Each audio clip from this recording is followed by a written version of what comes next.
Citoyens, citoyennes, bonjour. Nous sommes aujourd'hui le mardi 23 avril 2024 et nous voulons nous excuser pour notre retard indépendant de notre volonté. Aujourd'hui, on va essayer d'aller vite parce qu'on a deux invités pour parler de questions très importantes. Donc, on va aller très vite. Vous êtes sur la chaîne de la vérité. Pour ceux qui ne nous connaissent pas, je suis Pulchérie Balé, présidente de la plateforme de la société civile dénommée Alternative Citoyenne Ivoirienne. Tous les mardis, nous nous rencontrons ici pour échanger sur les problèmes des Ivoiriens en général et de l'Afrique quand c'est nécessaire. Voilà. Donc, on va commencer tout de suite avec le problème de la CNI. On en avait déjà parlé, mais la situation est toujours la même. Les gens nous ont signalé que le site de l'ONESI ne fonctionne pas toujours bien. Il arrive que des gens payent leurs 5 000 en ligne, on fait le prélèvement, mais on ne leur donne pas le reçu. Alors que c'est le reçu qu'on prend pour poursuivre la procédure. Donc, il y a un problème à ce niveau. Le second problème, qui est encore plus grave, c'est qu'il y a des personnes qui attendent leur CNI depuis 2 ans. On en avait parlé la dernière fois, on revient dessus, parce que nous sommes en année préélectorale et la carte d'identité va compter pour les élections. Si dès maintenant, on ne rend pas fluide et rapide le processus d'obtention de la carte d'identité, après, on aura des problèmes. Donc, il faut que dès maintenant, l'ONESI prenne ses dispositions pour corriger ce genre de problème. Il y a des personnes à qui on a demandé de reprendre leur enrôlement 2 fois, 3 fois, mais elles n'ont pas encore reçu leur carte d'identité. Donc, vraiment, nous voulons interpeller le directeur général de l'ONESI pour que quelque chose soit fait afin de corriger tous ces dysfonctionnements et permettre aux Ivoiriens d'obtenir leur carte d'identité dans les meilleurs délais. Il est important de préciser que ce n'est pas seulement par rapport aux élections. La carte d'identité est importante dans notre vie civile, dans tous les actes que nous faisons dans la vie courante. Donc, vraiment, on a besoin de ça pour tout. Voilà, donc c'est vraiment une pièce extrêmement importante dans la vie courante du citoyen. Voilà. On va demander à tous ceux qui nous suivent de partager le direct et de mettre les cœurs. Parce que ce que nous faisons là, ce n'est pas tout le monde qui aime ça. Et en général, les directs sont attaqués. Donc, mettez les cœurs, partagez le direct pour que nous puissions aller jusqu'au bout sans interruption. Voilà, on va poursuivre avec la SOTRA. On nous a dit aussi que la SOTRA n'accepte pas les billets de 2000. On ne comprend pas pourquoi. Un ticket qui coûte 500, surtout dans les express là. Si vous n'acceptez pas les billets de 2000, c'est que vous avez beaucoup de monnaie. Donc, les quelques clients qui viennent avec les billets de 2000 là, pardonnez, il faut les prendre parce que ça met aussi les gens en retard. C'est pas toujours qu'on a la monnaie. Et puis 2000, c'est quand même pas 10 000 ou 5 000. Donc, vraiment, on veut interpeller les responsables de la SOTRA de parler aux conducteurs là, d'accepter les billets de 2000 parce que ça cause beaucoup de désagréments au niveau de vos clients. Voilà.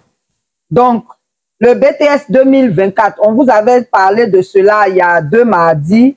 Il y a 4000 étudiants qui ont été empêchés de payer leur droit d'examen pour le BTS 2024. Ça voudrait dire qu'ils étaient exclus de ces examens. Nous avons fait une publication où nous avons supplié le ministre de l'Enseignement supérieur de leur donner une autre chance parce que ce n'était pas leur faute. Il se trouve qu'il y a quelque chose qu'on appelle les identifiants permanents qu'on reçoit avant de pouvoir payer son droit d'examen. Et il y a certains qui ont reçu ces identifiants-là en retard.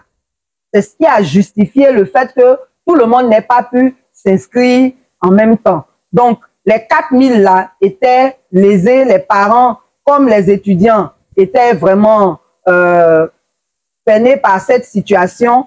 Et nous avons appris ce matin sur ONUCI FM qu'une seconde chance leur a été accordée. En tout cas, si c'est vrai, on va vérifier, on vous dira mardi prochain. Si c'est vrai, on voudrait dire merci au ministre de l'Enseignement supérieur. Parce qu'il y a eu des cas comme ça par le passé où les situations sont restées sans suite et les élèves ont été lésés. Maintenant, si ce n'est pas le cas, le mardi prochain, on viendra vous le dire. Si ce n'est pas le cas, on veut encore une fois demander au ministre de l'Enseignement supérieur de permettre à ces jeunes-là de bien terminer leur année académique en ayant la possibilité de passer leurs examens. Vous savez que parmi eux, il y en a qui ne sont pas boursiers et c'est les parents qui payent. Donc, quand l'année est perdue comme ça, c'est vraiment des problèmes pour ces familles-là. Voilà. Donc, ça, c'était pour le BTS 2024. La semaine passée, les députés ont statué sur 4 projets de loi.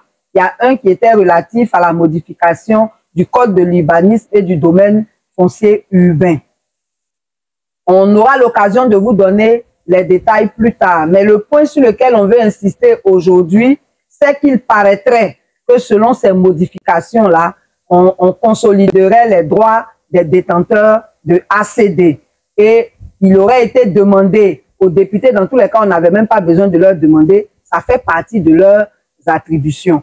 Donc, les députés devaient aller vers les populations pour leur expliquer le contenu de ce texte, les modifications en vigueur, dans l'intérêt en tout cas des populations. Donc, on veut insister sur le fait que, en dehors de Assalé Tiemoko, les autres députés, là, on ne sait pas ce qu'ils font à l'Assemblée nationale. On prend l'argent du contribuable pour les payer. Et tenez-vous bien, tous les trimestres, ils ont 2 500 000 pour leur carburant pour aller encore visiter les populations afin d'échanger avec elles. On ne sait pas ce qu'ils font avec cet argent-là. Nous, on ne les voit pas sur le terrain.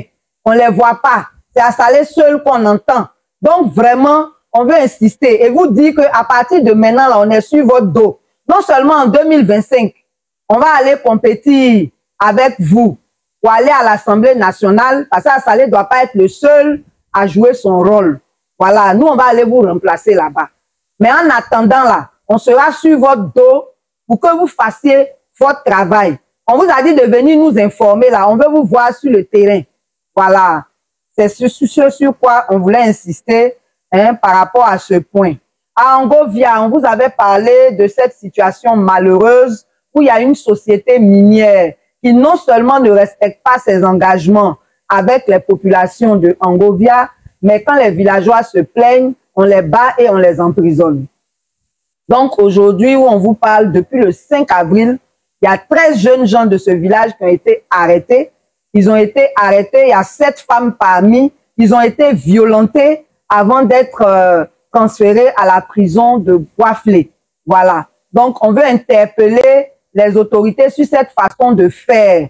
Normalement, il est du devoir du ministère des Mines de garantir que le code minier soit respecté. Il y a un contrat qui a été signé entre les villages et la société. Non seulement la société n'a pas respecté ce contrat, elle a clôturé toutes les terres des gens avec leurs plantations à l'intérieur, alors qu'il y a certains qui n'ont pas été dédommagés. Ça veut dire que vous pouvez avoir votre plantation de cacao, les gens là ont clôturé, le cacao produit, tu ne peux pas récolter alors qu'on ne t'a pas dédommagé et les gens sont dans la tourmente. Les dynamisations, comment on appelle ça?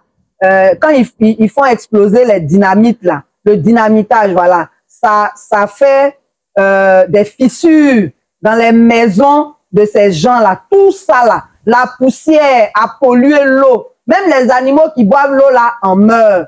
Donc vous voyez un peu la situation très très grave. C'est même une crise humanitaire au niveau du village. Mais comme dans ce pays-là, on n'a pas le droit de se plaindre, les gens se sont plaints, ils ont fait une réunion. À l'issue de la réunion, on est venu les frapper, on a emprisonné un groupe. Et ces jeunes-là, ils sont encore en prison. C'est pour ça que nous disons, et nous le répétons, en Côte d'Ivoire, là, on n'est pas dans un état de droit. On n'est pas dans un état de droit parce que la liberté d'expression n'est pas garantie. L'égalité même des citoyens n'est pas garantie. Donc vraiment, il faut que ces jeunes-là soient libérés, s'il vous plaît. Voilà. On va en arriver au problème de l'INFPA, l'Institut national de formation agricole. C'est ça, non? Voilà. Nous avons ici Nathanaël Niantin, qui est un des étudiants concernés. Vous avez vu tout ce qui s'est passé sur la toile, comment on les a brutalisés, comment on les a violentés, comment on les a arrêtés. Finalement, la sagesse les a habités, ils les ont libérés, mais le problème n'est pas encore résolu. Et le problème, on va en parler tout de suite avec M. Niantin. Lui-même, il va vous expliquer, vous allez entendre de vos propres oreilles ce qu'eux-mêmes ils disent. Parce que tout ce qu'on écrit sur la toile là, parfois, il y a des personnes qui se sont spécialisées dans le mensonge, qui sont là spécialement toujours pour déformer la vérité. Voilà, donc il va venir, on va échanger avec lui. Vous-même, vous allez voir quelles sont les difficultés de ces étudiants depuis l'inscription jusqu'à l'insertion professionnelle. C'est la croix et la bannière. Voilà, Monsieur Niantin, venez. Voilà. Bonjour, Monsieur Niantin. Bonjour, maman. Comment vous allez? Je vais très bien. Vraiment, Yafo. Vous avez le sourire malgré tout. Oui, vraiment, c'est difficile.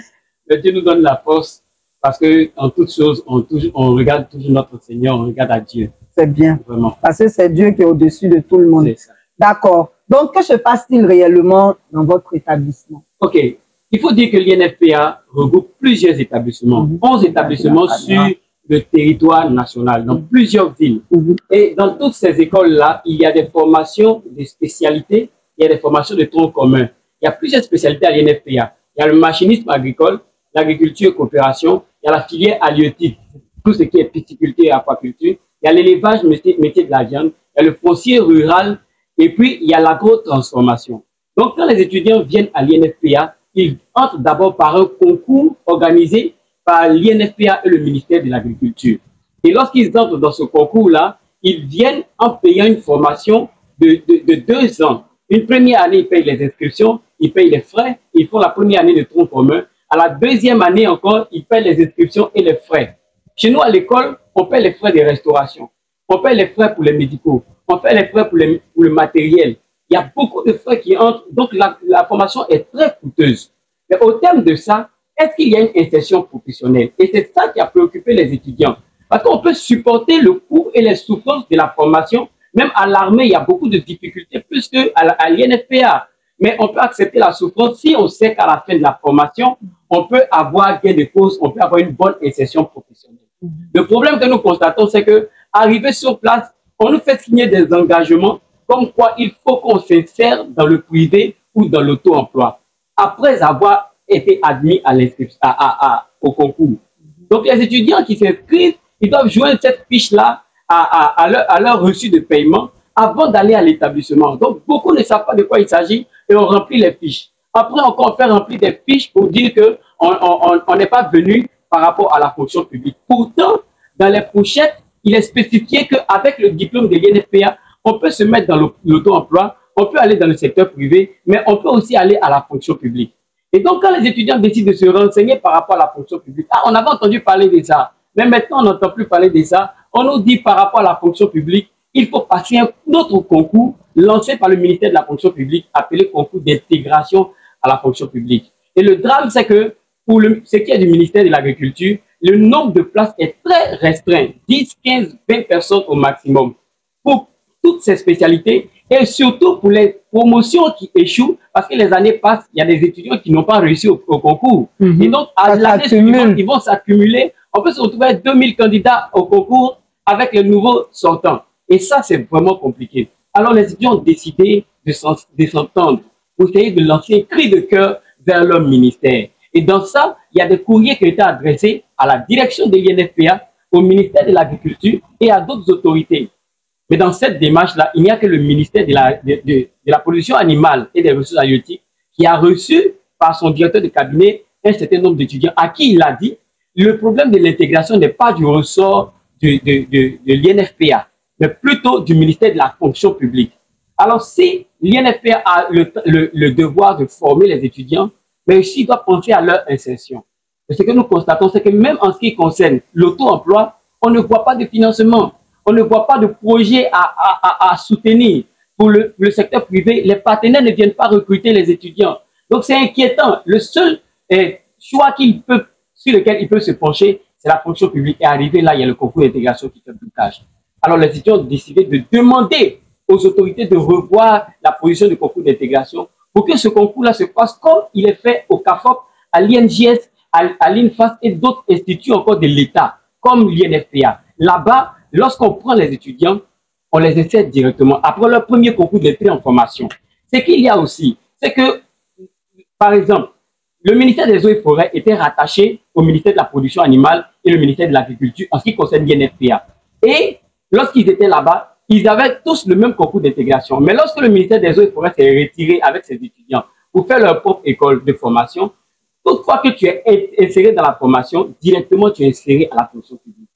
Si un seul ministère arrive à le faire, pourquoi pas les autres? Alors nous disons que c'est une question de volonté politique et c'est une question de stratégie politique de la part des ministères. Donc nous, on a décidé de nous adresser à notre ministre de tutelle pour qu'il voit notre situation. Les étudiants finissent leur formation avec d'excellentes notes. Ils valident leur diplôme, mais ils se retrouvent en train de courir derrière les entreprises ou bien avoir des projets qui ne sont jamais financés. Alors, à la fonction publique encore, les portes sont fermées. La porte est très étroite et le nombre d'étudiants est énorme. Alors, on a décidé de lancer le cri, mais le cri n'a pas été entendu. Les étudiants ont décidé, pour essayer de se faire entendre, de lancer un mot d'ordre de grève à compter de la date du 16 avril. Et lorsque le mot d'ordre de grève a été lancé, ça a coïncidé avec l'examen partiel des étudiants de première année. Donc, ils ont essayé de négocier pour que les étudiants de première année passent l'examen partiel, mais les étudiants de première année sont dans le mouvement. C'est ça. On dit souvent que... On parle de leur avenir aussi. Voilà. On dit souvent que les étudiants de deuxième année ont empêché les étudiants de première année de faire leurs examens. Mais il y a des établissements comme à Jacquesville, à Ferrantella, à Abengourou, où il n'y a pas de deuxième année. Mais qui les a empêchés là-bas de faire leurs examens? C'est eux-mêmes qui ont compris le combat qu'il y avait à mener, qui ont compris qu'il fallait être solidaire dans les démarches qu'on fait, dans les doléances qu'on présente, et qui ont décidé de se muer dans la solidarité. Et c'est ce qu'on a vu pendant le mot d'ordre de grève. Lorsque la journée du mardi 16 est passée, à la date du mercredi 17, une décision a été prise par la direction de l'INFPA de fermer les établissements, les internats et les restaurations, les cantines, pour que tous les étudiants soient obligés de rentrer à la maison. Le problème qui s'est posé à ce moment, c'est que les étudiants, ils s'attendaient à avoir une oreille à l'écoute pour pouvoir négocier par rapport à la reprise aussi des cours. Mais là, on leur dit de sortir de force. Et ça a été compliqué parce que beaucoup dans les différentes villes, comme Touba, comme Kossou, comme Tiebissou, Ferrantella, Bois-Flé, Abengourou, les étudiants doivent traverser toute la Côte d'Ivoire pour rentrer à la maison alors qu'ils n'ont pas les moyens et surtout, on revient à peine d'un congé de Pâques. Donc, c'était vraiment compliqué de sortir directement. C'est comme ça que les étudiants, comme à Tiebissou ou bien à Abengourou, sont allés voir la préfecture pour dire « Ah, voici la lettre ou la déclaration qui a été donnée par notre direction. Mais voici notre situation aussi. On n'a pas les moyens de sortir aujourd'hui. On aimerait que vous plaidiez pour nous pour qu'on reste à l'internat. » Et c'est comme ça, les jours ont commencé à passer. Jeudi, vendredi, les étudiants cherchaient toujours les stratégies pour pouvoir organiser leur sortie. Mais à la date du samedi, on se réveille et à Bingerville, la gendarmerie envahit l'établissement de Erasud pour vider les étudiants de force. Et on a des vidéos qui montrent les étudiants sans résistance, sans affrontement avec les et pourtant, on les a battus, on les a frappés, on les a battus. Si on voit des attroupements de forces de l'ordre, c'est que c'est des forces de l'ordre autour d'un étudiant isolé. Mais on ne voit pas des étudiants attaquer des forces de l'ordre. Et les vidéos sont sur les réseaux sociaux. Ça veut dire qu'ils sont sortis. Il y en a aujourd'hui qui n'ont même pas encore récupéré leur portefeuille avec leurs pièces. Et on leur dit de rentrer chez eux. Jusqu'à présent, nos camarades de Erasud ne sont pas encore repartis changer de chaussures ou changer de vêtements. Depuis samedi jusqu'à ce mardi, ils dorment dans des conditions déplorables. Et c'est pour ça, on a aussi dit, dans les préavis de grève, il y avait la date du lundi 22 avril qui était précisée comme une date de marche. Et les démarches avaient été entreprises. C'est en ce sens-là que les étudiants se sont retrouvés au plateau hier pour une marche collective. En tout cas, félicitations pour la mobilisation.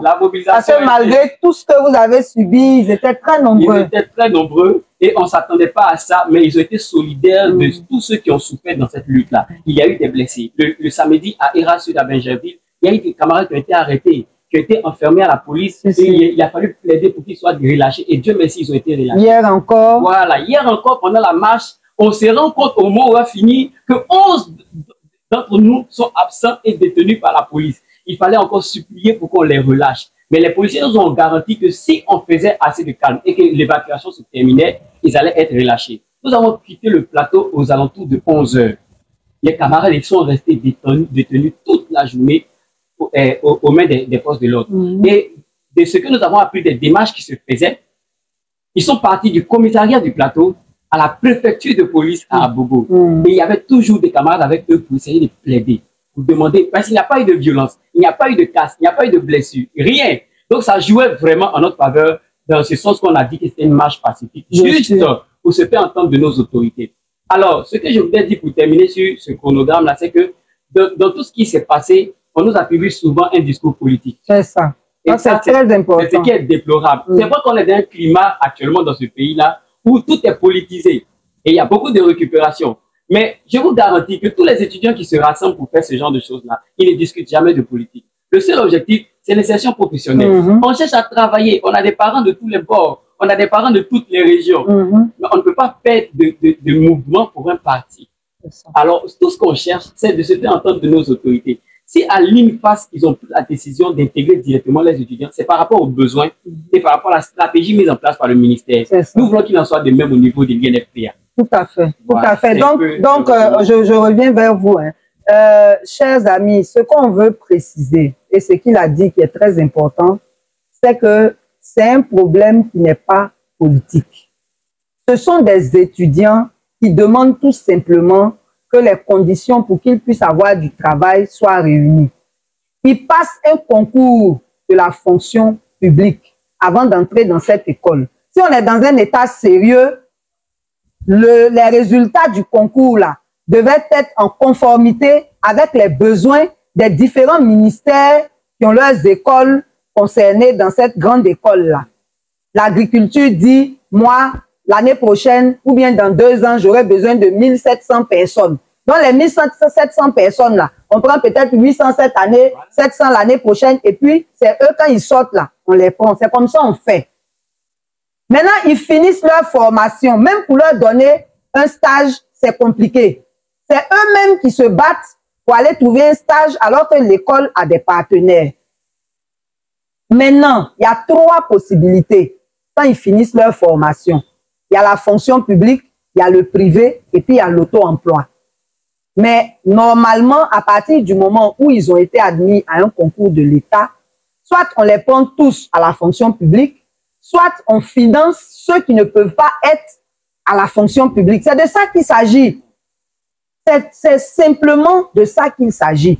Maintenant, en dehors de ce problème d'intégration-là, leur bourse, là, on ne connaît pas le montant. Chaque année, ça varie.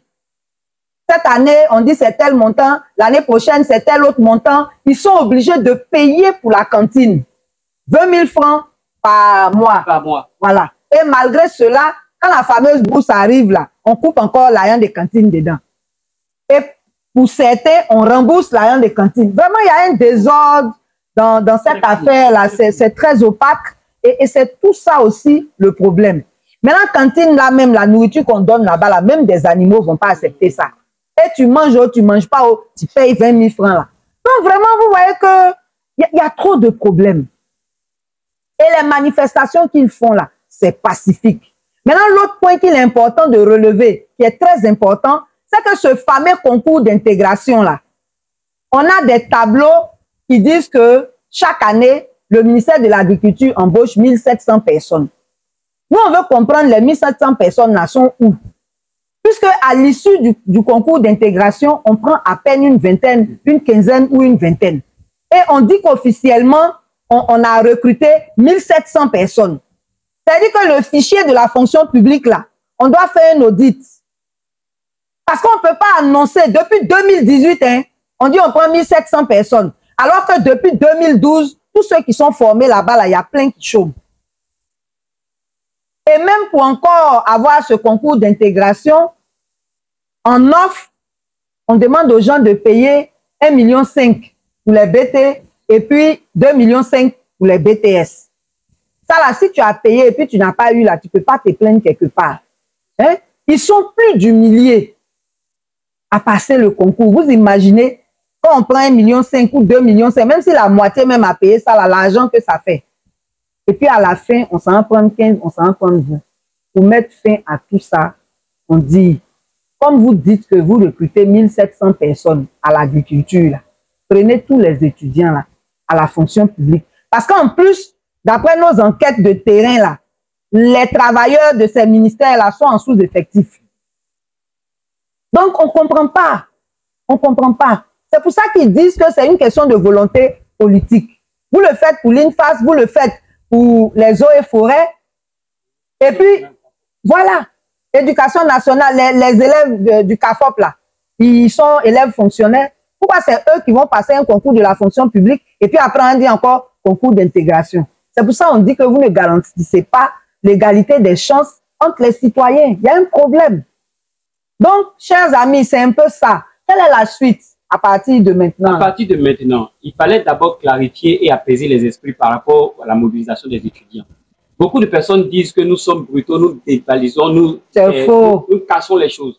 On a des vidéos d'étudiants qui sont restés dans leur internat en prenant soin de nettoyer, même si la cantine était fermée. Nous disons que nous sommes dans une démarche pacifique et nous sommes là pour plaider auprès de nos autorités. Parce que nous savons que c'est le ministère et l'État qui peuvent décider du changement. Nous savons que ce sont eux qui ont le pouvoir de ratifier pour qu'il y ait une bonne issue. Nous ne sommes pas dans une démarche d'opposition ou de bras de fer avec le gouvernement. Donc nous sommes ouverts à la discussion, à être écoutés et qu'on nous permette de nous exprimer. Mais est-ce que vous avez obtenu, qu'est-ce que vous avez obtenu après la grève d'hier? Jusqu'à présent, on n'a rien obtenu. Jusqu'à présent, on n'a rien obtenu. Par la grâce de Dieu, on a pu obtenir la libération des 11 camarades qui étaient retenus hier. Ils sont sortis autour de 23 h. Ils sont rentrés en famille, on les a vus et ils ont rejoint leurs parents. Actuellement, le problème qu'il y a, c'est ceux qui ont été délogés de ERA Sud Bingerville et qui sont dans la rue. Ils sont obligés de se regrouper chez des camarades qui n'ont pas de vêtements, pas à manger, ils n'ont pas à manger. Et jusqu'à aujourd'hui, on ne leur permet pas de retourner prendre leurs affaires, même si l'internat ne s'ouvre pas, qu'ils puissent rentrer en famille, on ne leur permet pas. Les parents ne peuvent pas envoyer l'argent à certaines personnes parce que leurs téléphones sont restés à l'intérieur. D'autres, les téléphones ont été cassés pendant le délogement. Voilà, d'autres aussi, ils sont injoignables. Voilà, c'est compliqué. Et ça, c'est un cri de cœur que nous lançons. Nous avons besoin de beaucoup de choses. Il faut que beaucoup de choses changent. Notre formation nous tient à cœur. C'est pourquoi nous allons jusqu'au bout, malgré les grandes difficultés qu'on ne peut pas citer. C'est ça. Mais actuellement, nous attendons de nos autorités de penser à nous et d'avoir pitié. D'accord. Donc, nous, on va demander pardon au ministre de l'Agriculture de les recevoir, les écouter, parler avec eux pour trouver des solutions à leurs problèmes. Ce sont des revendications qui sont légitimes et c'est vous, les pouvoirs publics.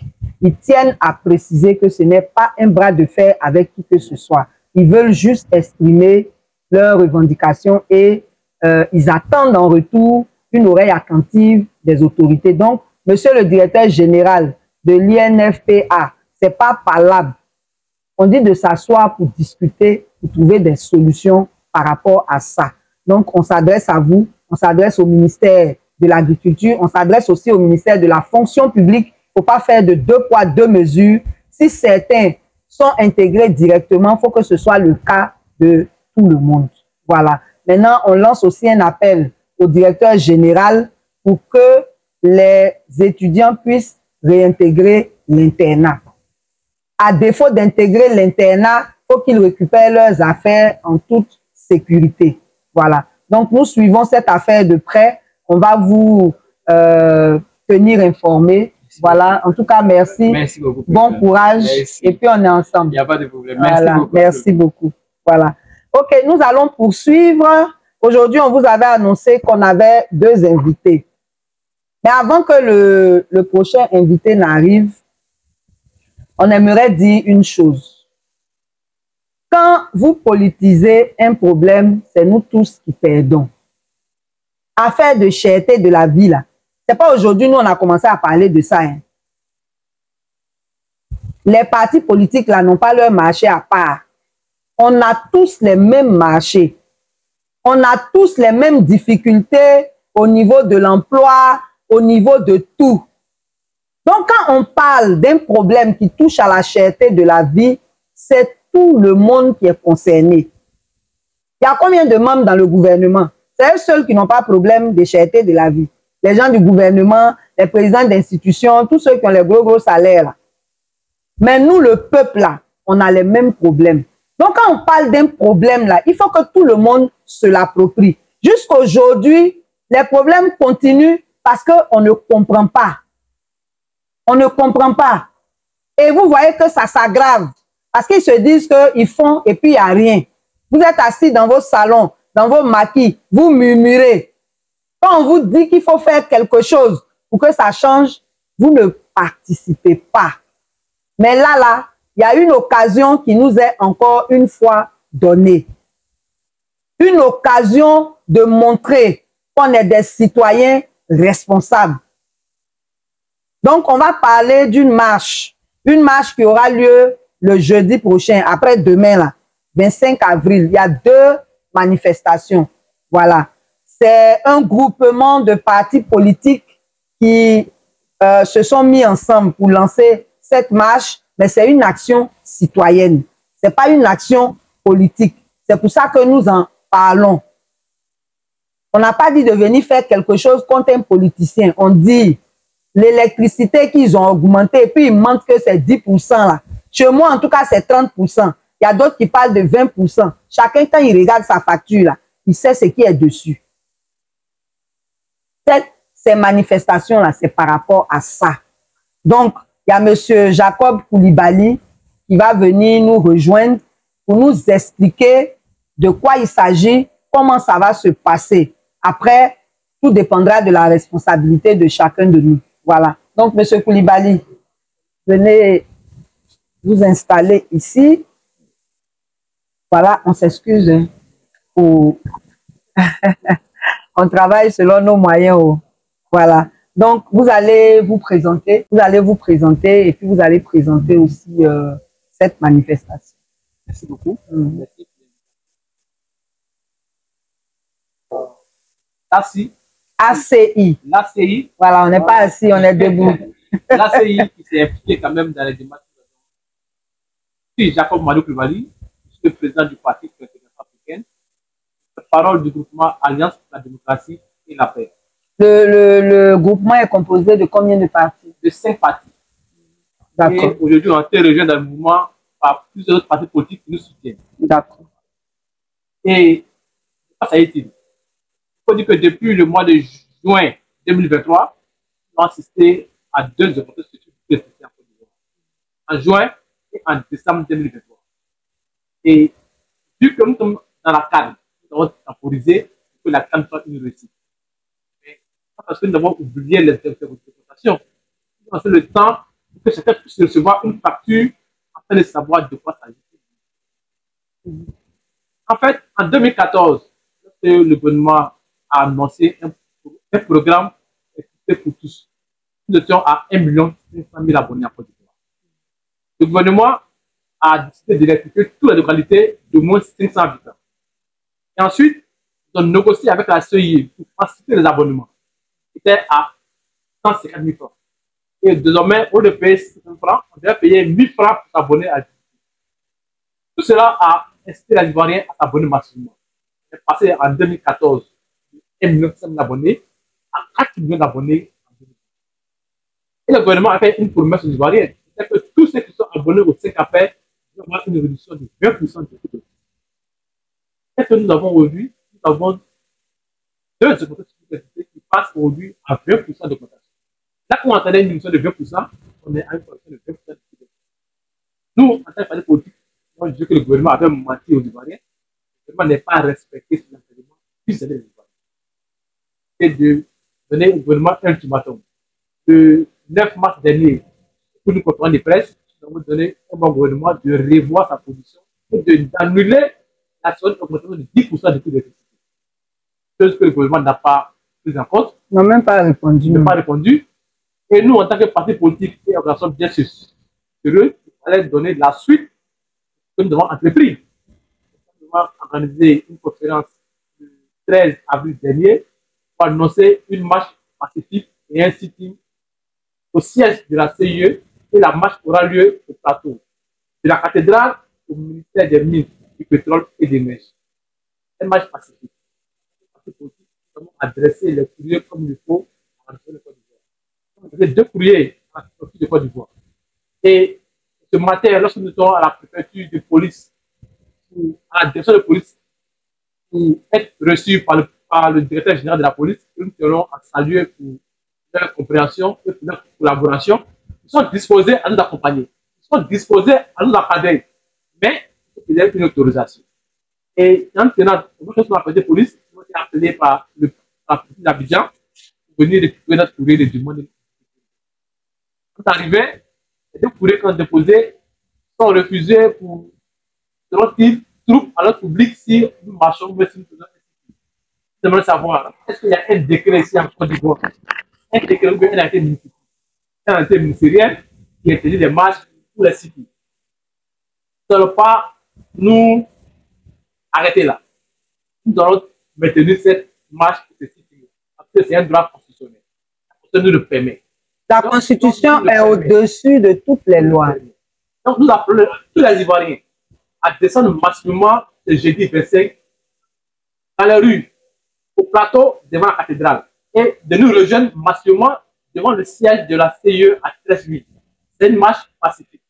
Nous avons l'autorité de la police de nous accompagner, de nous encadrer pour ne pas créer les troubles à notre public. C'est un droit constitutionnel. Nous avons informé les organisations internationales, nous avons informé les institutions. Je pense que la marche est de tout le monde, c'est pacifique. Ce n'est pas une question politique. Et que ce soit du pouvoir, de l'opposition, chaque 2 mois, c'est ça qui fait chaque jour. Donc, chacun sait aujourd'hui le commerce qui a augmenté. Ceux qui sont aux 15 ampères et plus sont aujourd'hui à 40% d'augmentation. C'est ça. Le gouvernement avait promis aux pauvres qui sont dans les villages, qui sont électrifiés, c'est d'une remise de 20% de l'électricité. Aujourd'hui, qu'est-ce qu'on nous sait? Une augmentation de 20% du coût de la. C'est même pas une augmentation de 20%. Hein. Voilà. Quand ils ont augmenté en juillet, là, oui, ils avaient dit que c'était les 15 ampères et plus, n'est-ce pas? Mais déjà là, on a constaté que ceux qui ont les compteurs à 4, là, ils ont déjà eu une augmentation de 50%. Déjà là. Avant maintenant qu'on annonce en décembre qu'à partir de janvier, on allait faire 10% pour tout le monde. Donc, les gens ne disent pas la vérité.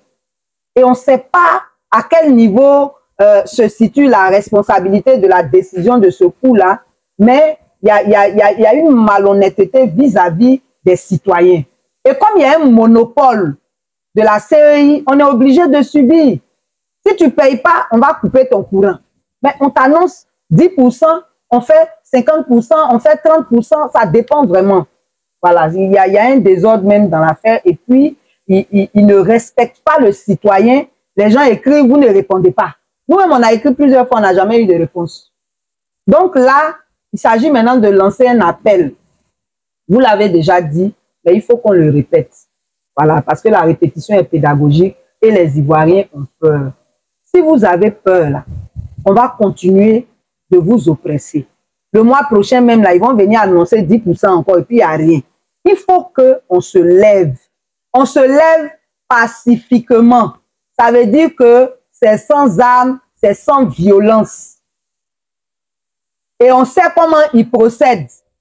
Déjà là, à partir de 4 h du matin, police qui n'a pas eu autorisation, là, ils seront là-bas. Si c'est pour réprimer, là, ils ont autorisation. Ils seront là-bas pour empêcher même les manifestants de se réunir. C'est comme ça qu'ils font. Et c'est tout ça qui fait que nous disons que nous ne sommes pas dans un état de droit. Si on avait dit, venez, on va demander le 4e mandat pour le président actuel, il n'y allait pas avoir de répression. Nous tous, les Ivoiriens, même si on voulait s'élever, on allait s'élever, on n'allait pas parler de trouble à l'ordre public. Leur trouble à l'ordre public, là, c'est dedans, ils mettent tout. Mais c'est pour justement éviter tout là. On dit, prenez vos policiers, venez nous encadrer. Nous, on va dire qu'on ne veut pas de la cherté de l'électricité. Ce n'est pas compliqué. Ce n'est pas compliqué. Donc, vraiment, on veut encourager tout le monde. Il y a des partis et des organisations là. Si on n'a pas fait réunion avec eux, même si c'est pour l'intérêt national, ils ne viennent pas. Ils ne viennent pas. L'initiative là, ça doit bien venir de quelque part. Ce qui est important, c'est l'intérêt général. Que ce soit X ou Y qui prend l'initiative, quand c'est bon là, on doit suivre. Parce qu'il s'agit de notre bien à nous tous. Donc vraiment, les orgueilleux, je ne sais pas comment on va les appeler, la pardonner. Maintenant, si vous ne voulez pas suivre les autres, lancez-vous aussi vos mots d'ordre. Vous êtes assis, vous ne faites rien. Quand les autres font là, vous ne voulez pas suivre. Ça là, vraiment, c'est compliqué. Donc, on veut vraiment lancer un appel à tous les citoyens. Quand tu t'as payé ta facture, là, tu es seul. Ils l'ont dit. Ils ont laissé passer la période de la CAN pour que la CAN se passe bien. Mais aussi pour que chacun reçoive sa facture. Parce que si dès janvier ou février, on venait dire, venez, on va marcher, vous n'avez pas encore reçu vos factures, vous ne savez même pas de quoi il s'agit. Mais aujourd'hui, là, chacun a reçu depuis janvier, là, au moins 2 factures. Vous voyez ce qui se passe. Si vous ne vous levez pas, ils vont augmenter encore. C'est des gens qui n'ont pas honte. Ils vont augmenter encore. Donc, ça dépend de toi, ça dépend de moi. Le jeudi, là, il faut te lever en toute responsabilité. Ce n'est pas affaire de politique, c'est affaire de notre poche, nous tous. Vraiment, je ne sais plus ce que je vais dire. Mon cher, il faut dire le mot de fin. Et puis... Cette question n'est pas politique, elle concerne tout le monde. Que ce soit du parti au pouvoir, de l'opposition, chacun fait sa facture chaque année. Chacun a pu recevoir une facture déjà depuis les 2 augmentations. C'est combien de pourcents il y a eu déjà reçu comme augmentation? De 10, de 15, de 40%, tu sais. Donc, si tu veux que ça change, la balle est en tout cas. Nous avons fait des démarches administratives. Alors, nous permet de manifester facilement, nous allons le faire. Il y a 2 sites. À 10 heures, c'est l'Abidjan Sud, c'est-à-dire Massi, Mapori, Trajli, Pouaboy, Bridi. On se retrouve devant le siège de la CIU. Là-bas, c'est un site. C'est un site. Parce que comment? Chacun vient à sa pancarte, à sa banderole, pour dire ce qu'il a sur le cœur. C'est l'Abidjan Nord, de Pougon, à Bobo, à Djamé, Okodi, à Tekoubé, on se retrouve devant la cathédrale. C'est une marche pacifique. C'est seulement 1 kilomètre. Cathédrale, palais de la justice, Assemblée nationale, le stade. On monte un peu la côte de ministère à ta gauche. C'est pas loin. Une marche de 15 minutes. Et nous serons encadrés parce que la police passe du côté de la population. Parce que c'est impacté par l'augmentation. Ouais, même ils payent facture. Voilà, policiers aussi. Bon, comme ils font la quête, là, peut-être c'est ça, ils prennent du payer facture. Non, ils ne sentent pas. C'est pour que chacun puisse souffler un peu. On en a marre de l'augmentation tout à l'heure. Il faut venir demander aux Ivoiriens de nous rejoindre. C'est un combat collectif. C'est un combat qui va au-delà des chapelles politiques. C'est un combat citoyen. À 13 000. Voilà. En tout cas, à chacun de prendre ses responsabilités. On compte sur vous. OK, nous aussi, on sera là. On va suivre aussi, relayer les informations en espérant qu'on ne va pas se retrouver dans le schéma auquel ils nous ont habitués, venir arrêter les gens encore simplement parce qu'ils disent qu'ils ne sont pas d'accord sur quelque chose. En tout cas, bon courage et que Dieu nous aide. Voilà. Merci. OK. Donc, on va poursuivre avec notre direct sur les informations de ACI. Le vendredi dernier, on a été invité à un café démocratique dont le thème était « Que vaut la société civile ?» Que vaut la société civile? Et moi, je devais traiter le rapport des OSC. OSC, c'est Organisation de la société civile.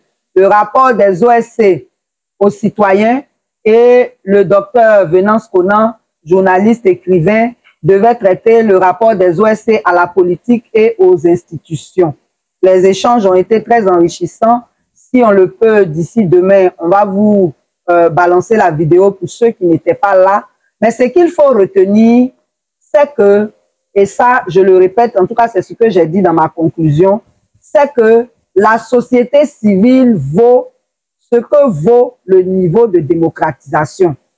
Dans un pays où l'espace civique est restreint, comme la Côte d'Ivoire, dans un pays où la liberté d'expression n'est pas respectée, comme la Côte d'Ivoire, dans un pays où les institutions sont faibles, comme la Côte d'Ivoire, la société civile ne peut pas exprimer sa pleine capacité. Elle se limite dans les rôles de formation, de sensibilisation et autres, mais pour ce qui concerne le contrôle de l'action publique, pour ce qui concerne l'observation de la vie publique, pour ce qui concerne les manifestations pacifiques pour revendiquer, on est bloqué. Du coup, on ne peut pas avoir un impact fort sur la vie du pays même en général. Et c'est ça qui nous différencie des pays comme le Sénégal. Ce qui s'est passé au Sénégal, là, ce n'est pas venu au hasard. Non seulement les citoyens de là-bas sont plus responsables que ceux d'ici, ils ont été éduqués à la conscience citoyenne, à prendre leurs responsabilités quand c'est nécessaire. Donc, quand il faut descendre dans les rues, là, ils descendent. Vous êtes dans vos salons, vous avez peur, vous murmurez, et puis on vous écrase tous les jours. Ce n'est pas les mêmes peuples. Mais là-bas aussi, les institutions sont fortes. Le président parle, et puis le Conseil constitutionnel dit, il ne fait pas. Parce que voilà la loi. Chez nous, ici, là, toutes les institutions sont bénies, oui, oui, devant l'exécutif. Donc, ça ne peut pas aller. Ça ne peut pas aller. C'est dans ça on est. Et pour que ça change, ça dépend de l'engagement de chacun de nous. Donc, il ne faut pas te plaindre. Quand tu te plains, là, toi-même, tu es responsable. Parce que tu ne prends pas d'initiative. Quand les autres prennent des initiatives, tu ne suis pas. Donc, tu es complice de ceux qui te maltraitent. C'est de ça qu'il s'agit. Donc, vraiment, réveillez-vous. Parce que là, on est dans une année préélectorale. Si vous êtes malin, là, c'est cette année-là même, on doit tout obtenir. Parce qu'eux, ils veulent faire 4e mandat. Quand on doit venir leur dire ce que nous, on veut pour leur donner 4e mandat, là. Et puis, vous ne voulez pas sortir. Mais si vous ne sortez pas, comment on va régler nos problèmes? Parce que quand on écrit, là, ils ne répondent pas. On ne sait pas quelle formation ils ont reçue. Dans les règles administratives, quand on t'écrit, là, tu réponds. On appelle ça accusé de réception. Même si tu n'as pas donné réponse, là, tu dis à l'autre que ah, j'ai reçu ton courrier et j'arrive. C'est comme ça on fait. Chez nous, ici, là, on ne répond pas. Quand on te répond, c'est que tu dis que tu as manifesté. Et c'est pour te dire non, non, non, non, ici, là, on ne manifeste pas. Parce que depuis le début, là, eux-mêmes, ils s'en foutent de la Constitution. C'est dans ça on est. Donc, pour que ça change, il faut que chacun prenne ses responsabilités. Il y va de notre vie et de l'avenir de nos enfants. Le 18 mai, nous organisons une formation de tous les membres de ACI. On dit en 2025, là, nous, on vient à l'Assemblée nationale. Ce n'est pas sur les militants des partis politiques, on va compter pour nous voter. Parce qu'eux-mêmes, là, ils ont leurs candidats aussi. Vous voyez, non? Donc, toutes nos bases, prenez vos dispositions pour être à Abidjan le 18 mai. On va vous former avec le député Assalé Tiemoko sur le rôle du député et sur comment on gagne une élection sans acheter les consciences. Ceux qui sont spécialisés dans l'achat de conscience, là, ils n'ont pas de problème. Nous, là, on n'a pas l'argent. Comment on gagne une élection dans le contexte où on est là? Il va venir nous parler de ça. Maintenant, comme vous êtes de plus en plus nombreux, on va vous former encore une fois sur les idéologies politiques, les acteurs politiques, le rôle de la société civile. Et il y a un troisième intervenant qui va intervenir sur le thème. Quand je parle d'idéologie politique, acteurs politiques, ça, c'est Geoffroy Kwao Julien qui va venir nous entretenir dessus. Mais il y aura un troisième acteur, le président de l'OIDH, va venir nous entretenir sur État, société politique et société civile. Venez, on va vous dire si on est vraiment dans un État. C'est quoi un État? C'est quoi la société politique? C'est quoi la société civile? Comme ça, quand on descend sur le terrain, là, on a des réponses à tout ce que les citoyens vont nous soumettre. Et nous-mêmes, là, on peut les former aussi. Donc, c'est vraiment une grande rencontre qui va se passer sur toute la journée du 18 mai. Vous aurez les détails, mais préparez-vous déjà à venir à Abidjan. Pour ceux qui ne sont pas à Abidjan, préparez-vous à venir. Les membres et les sympathisants de ACI sont prioritaires.